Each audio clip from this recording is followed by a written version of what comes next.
Assalamualaikum warahmatullahi wabarakatuh.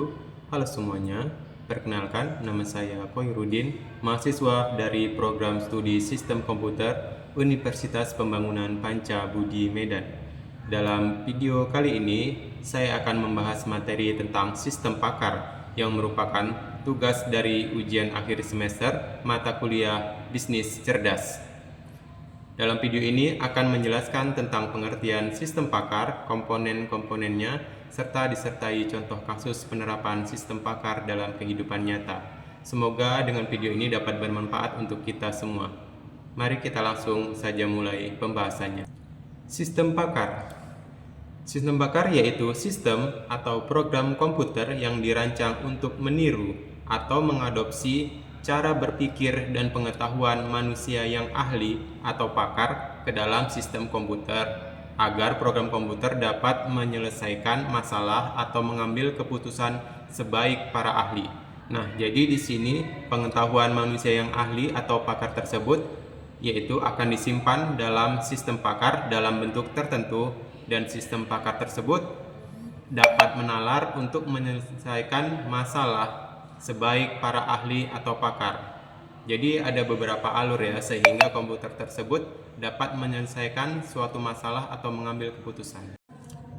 Nah, untuk tujuan sistem pakar yaitu pengalihan keahlian dari para pakar ke komputer untuk kemudian dialihkan lagi ke orang lain yang bukan ahli atau pakar.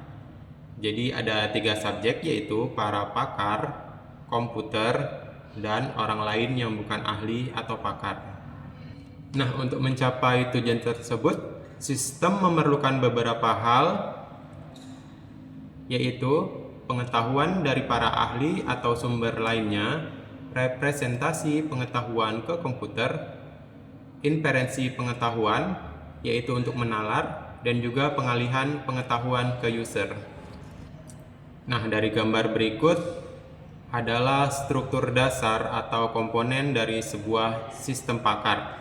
Nah, jadi secara umum sistem pakar ini terdiri dari 3 bagian ya, yaitu ada knowledge base atau basis pengetahuan, inference engine, mesin inferensi, dan user interface. Nah, di sini ada expert atau seorang ahli pakar yang memiliki pengetahuan, kemudian pengetahuannya tersebut disimpan ke dalam basis data atau basis pengetahuan untuk kemudian akan dilakukan penalaran ke inference engine atau mesin inferensi, dan hasil dari penalaran tersebut dapat ditampilkan ke user interface. Nah, dalam user interface ini di mana non-expert atau seorang yang bukan ahli dapat berinteraksi untuk mencari informasi atau mengambil keputusan sebaik para ahli atau pakar. Nah, sistem pakar itu sebagian besar sistem pakar dibuat dalam bentuk rule-based system atau sistem berbasis aturan. Pengetahuan disimpan dalam bentuk aturan-aturan, if then, if jika, then yaitu maka. Nah, berikutnya adalah karakteristik dari sistem pakar itu sendiri. Nah, sistem pakar itu seberapa penting atau seberapa besar perannya untuk membantu kebutuhan manusia, seberapa pentingnya dimiliki oleh sebuah instansi atau perusahaan dalam menyelesaikan permasalahan, yaitu karena sistem pakar itu memiliki beberapa karakteristik sebagai berikut. Yang pertama yaitu high performance. Sistem pakar memberikan kinerja tinggi untuk memecahkan masalah kompleks pada domain tertentu dengan efisien dan akurasi tinggi. Tentunya dalam sistem pakar ini lebih cepat karena menggunakan komputer. Berbeda dengan kita otak manusia mungkin sedikit lebih lambat atau lebih lambat daripada sistem komputer gitu ya. Kemudian yaitu understandable, yaitu merespon dengan cara yang mudah dimengerti oleh pengguna ya, dan menerima input dan memberikan output dalam bahasa manusia. Jadi lebih gampang berinteraksi karena sistem pakar ini akan memberikan penyelesaian masalah solusi yaitu sesuai dengan bahasa manusia. Tentunya lebih mudah dimengerti oleh non-expert atau orang yang bukan ahli. Kemudian yaitu reliable, dapat diandalkan untuk menghasilkan output yang efisien dan akurat. Nah, ini bergantung pada aturan-aturan yang sudah kita buat.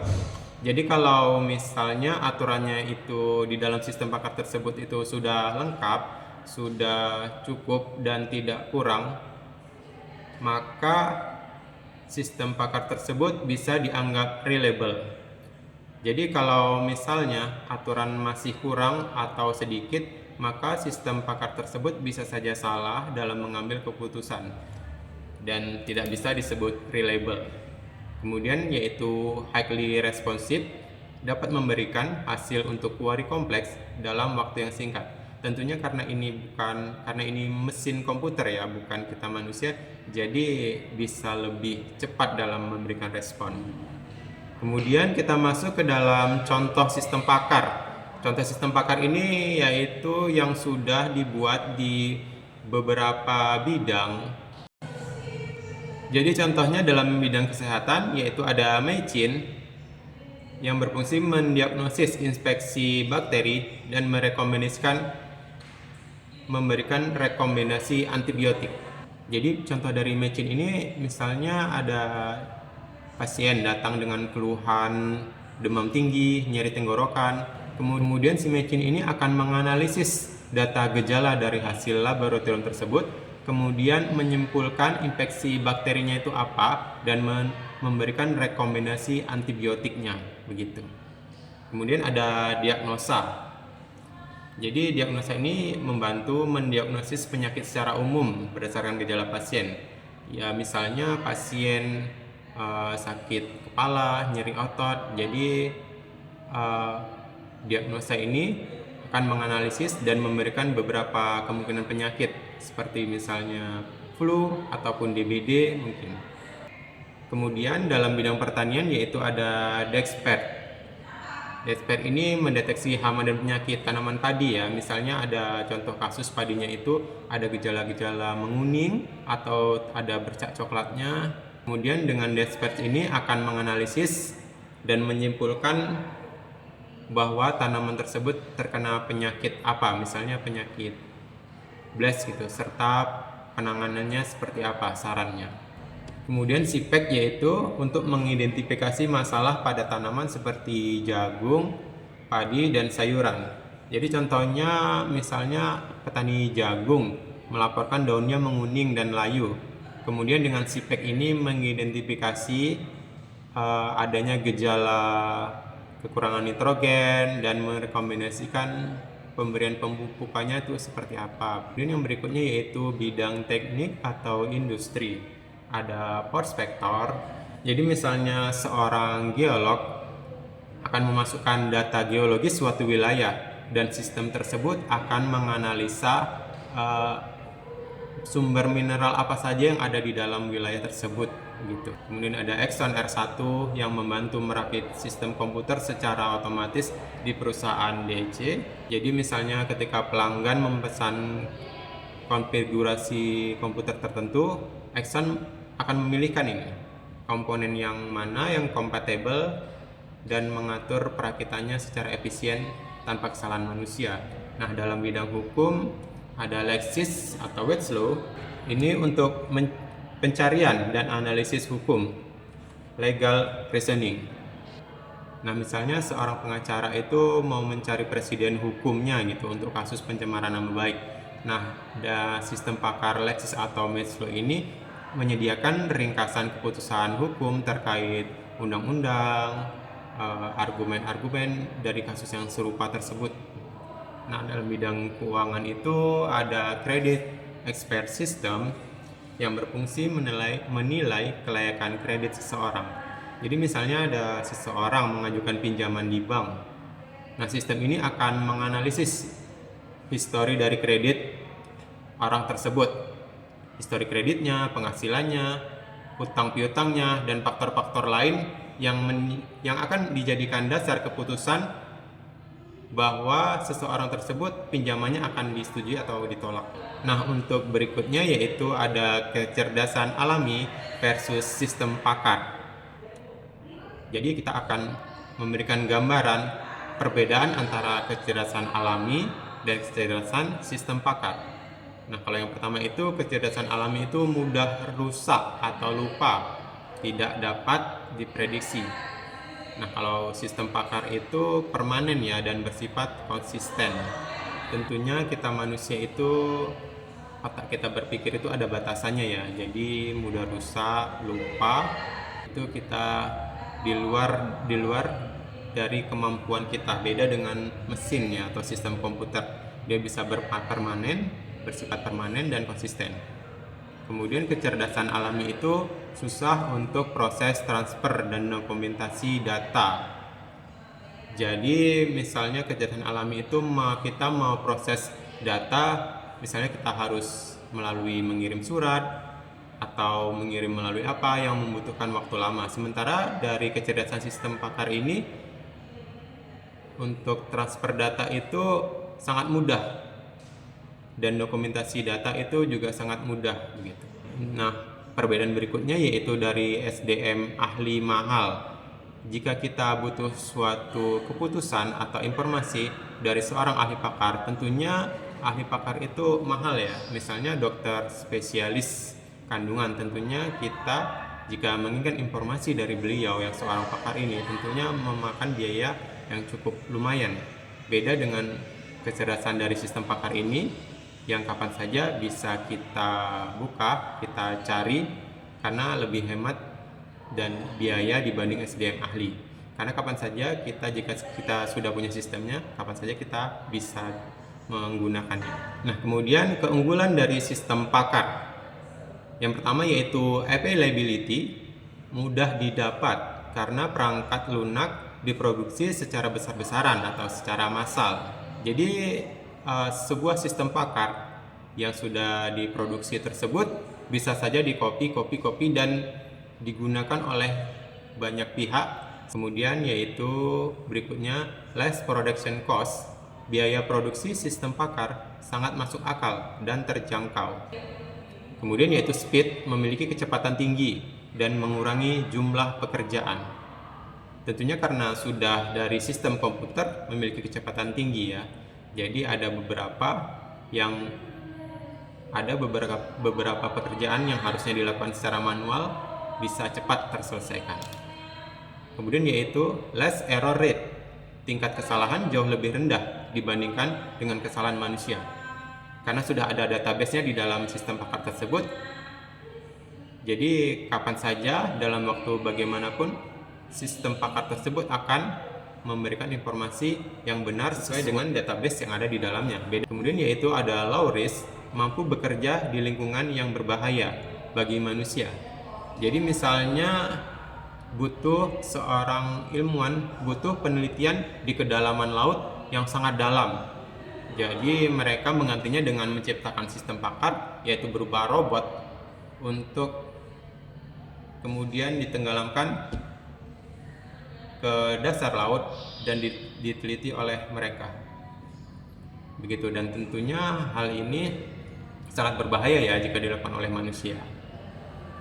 Kemudian yaitu steady response, performa tetap walaupun selalu bekerja. Nah, itu tadi bedanya dengan manusia.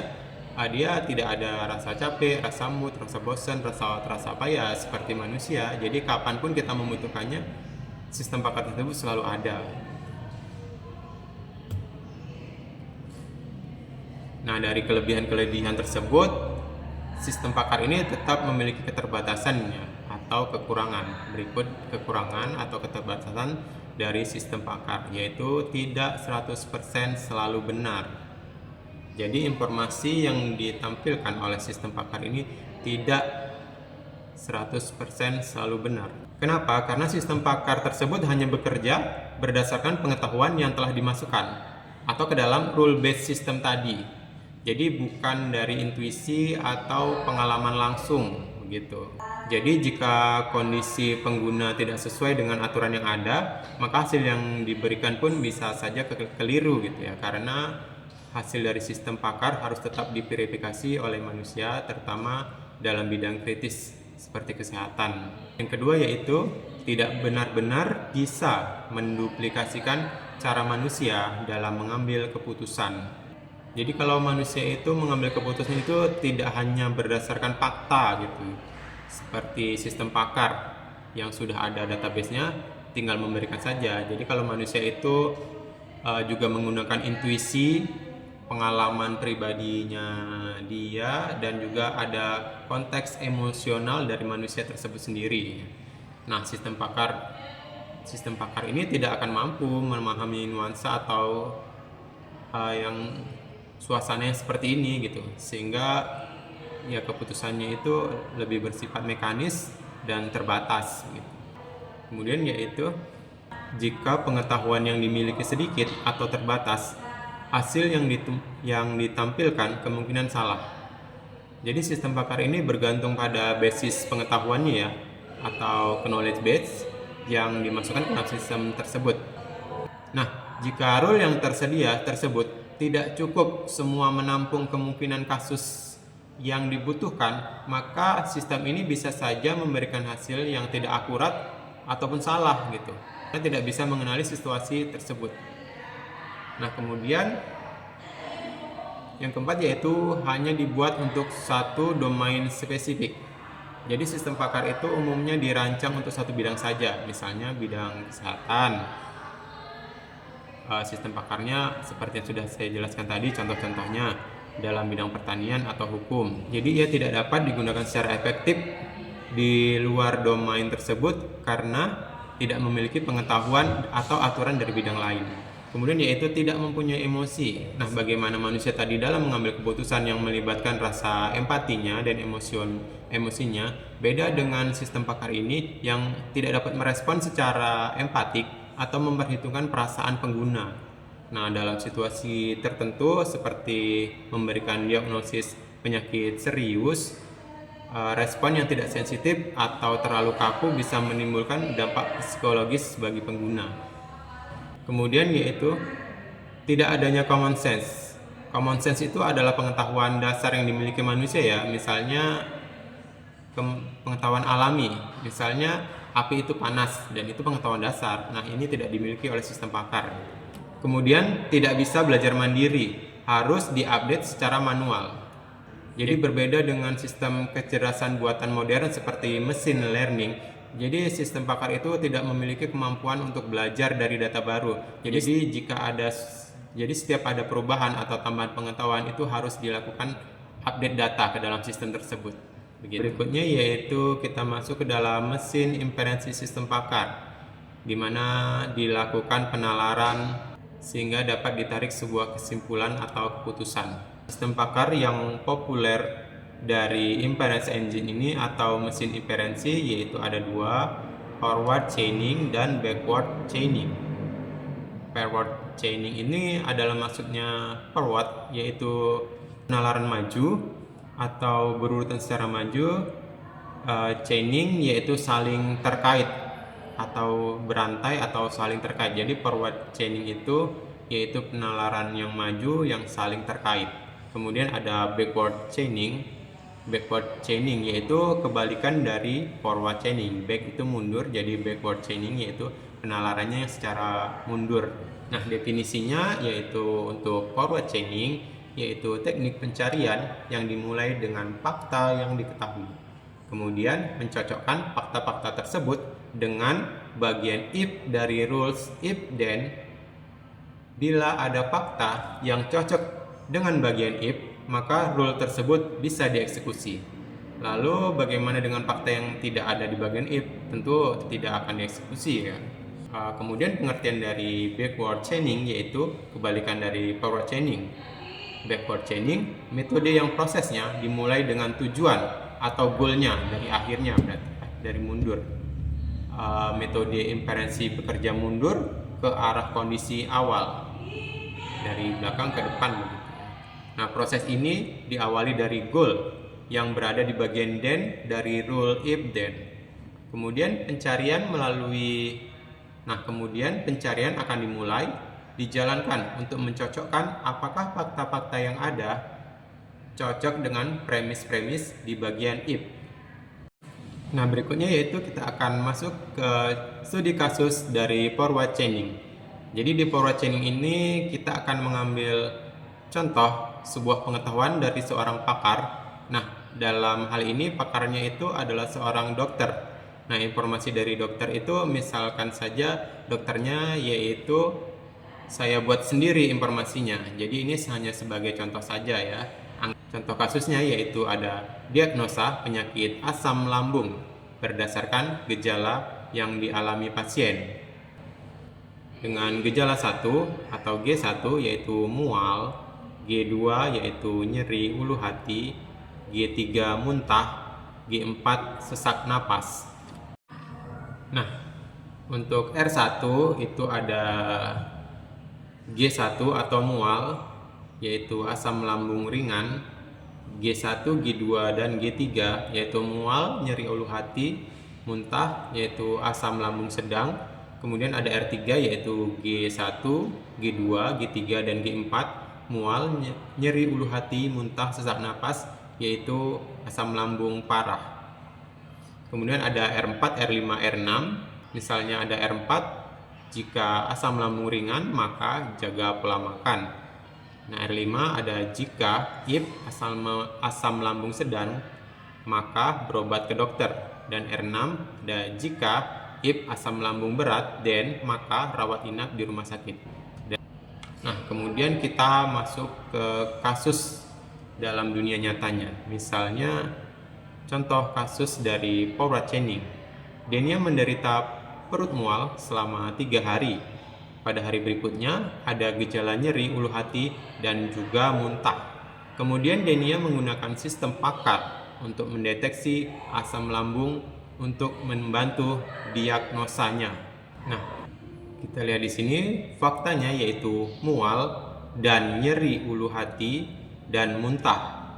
Nah, 3 harinya tadi kemana? Tidak. Jadi 3 harinya tadi tidak termasuk ya, karena tidak ada dalam parameter tersebut. Yang ada mual, nyeri ulu hati, dan muntah. Faktanya. Goalnya yaitu hasil diagnosa terhadap fakta. Nah, kita masuk di iterasi yang pertama. Jadi mual, nyeri ulu hati, dan muntah itu jadi satu kesatuan ya, bukan dipisah. Nah, untuk kita lihat dari R1, jika G1 yaitu mual, maka asam lambung ringan. Apakah benar? Nah, ternyata tidak. Karena di faktanya bukan cuman mual saja ya, tapi disertai ada G2 dan G3. Kemudian kita cek di R2. Jika G1 dan G2 dan G3 dan asam lambung sedang. Jika mual G1 dan nyeri ulu hati G2 dan muntah G3, maka asam lambung sedang. Berarti pas ya, sesuai fakta. Faktanya ada di R2. Kemudian kita cek R3, R4, R5, R6. Tidak cocok dengan faktanya ya. Jadi yang cocok dengan faktanya yaitu di R2, asam lambung sedang. Dan kemudian kita sudah menemukan fakta baru yaitu asam lambung sedang. Nah, kita lanjut ke iterasi 2, yaitu tadi kita temukan fakta baru asam lambung sedang yang merupakan akibat dari sebab mual, nyeri ulu hati, dan muntah. Nah, akibat dari asam lambung sedang tersebut kita cek pada rule berikutnya, apakah dimungkinkan akibat dari asam lambung sedang tersebut bisa menjadi sebab pada rule yang lain. Kita akan cek di rule 1, 2, 3, 4, 5, 6. Nah, ternyata asam lambung sedang tersebut bisa dijadikan sebagai sebab di rule yang kelima, yaitu jika asam lambung sedang maka berobat ke dokter. Akibatnya yaitu berobat ke dokter. Jika sebabnya asam lambung sedang, maka berobat ke dokter. Dan kemudian kita menemukan fakta baru yaitu berobat ke dokter. Nah, selanjutnya kita masuk ke iterasi yang ketiga, yaitu dalam iterasi yang kedua tadi kita temukan fakta baru berobat ke dokter yang merupakan akibat dari asam lambung sedang. Nah, iterasi ketiga ini kita temukan fakta baru, yaitu berobat ke dokter. Nah, berobat ke dokter ini merupakan akibat dari sebab, yaitu asam lambung sedang. Nah, untuk kemudian akibat tersebut atau fakta baru tersebut kita cek lagi ke dalam rule yang lain. Apakah dimungkinkan akibat dari berobat ke dokter tersebut bisa dimungkinkan untuk menjadi sebab di rule-rule yang lain, dari rule 1, rule 2 sampai dengan rule 6. Nah, ternyata tidak ada yang cocok dari R1 sampai R6. Nah, kemudian bisa ditarik kesimpulan, yaitu kesimpulannya adalah berobat ke dokter. Nah, sekarang kita masuk ke studi kasus dari backward chaining. Jadi backward chaining tadi kebalikan dari forward chaining. Forward chaining penelaran maju, dan backward chaining itu mundur begitu. Jadi contoh kasusnya ini sama seperti tadi backward chaining, database-nya sama, yaitu mual, nyeri ulu hati, dan muntah. Nah, faktanya sama, database-nya sama. Yang berbeda ini adalah goalnya.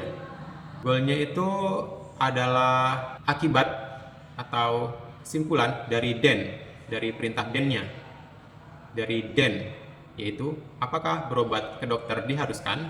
Nah, jadi kita memiliki step awal, yaitu berobat ke dokter. Dari step awal berobat ke dokter tersebut, kita akan mencocokkan di rule 1 sampai dengan 6 di manakah yang ada. Nah, ternyata ada di rule kelima, R5, yaitu jika asam lambung sedang dan berobat ke dokter. Jadi ada ya di rule kelima.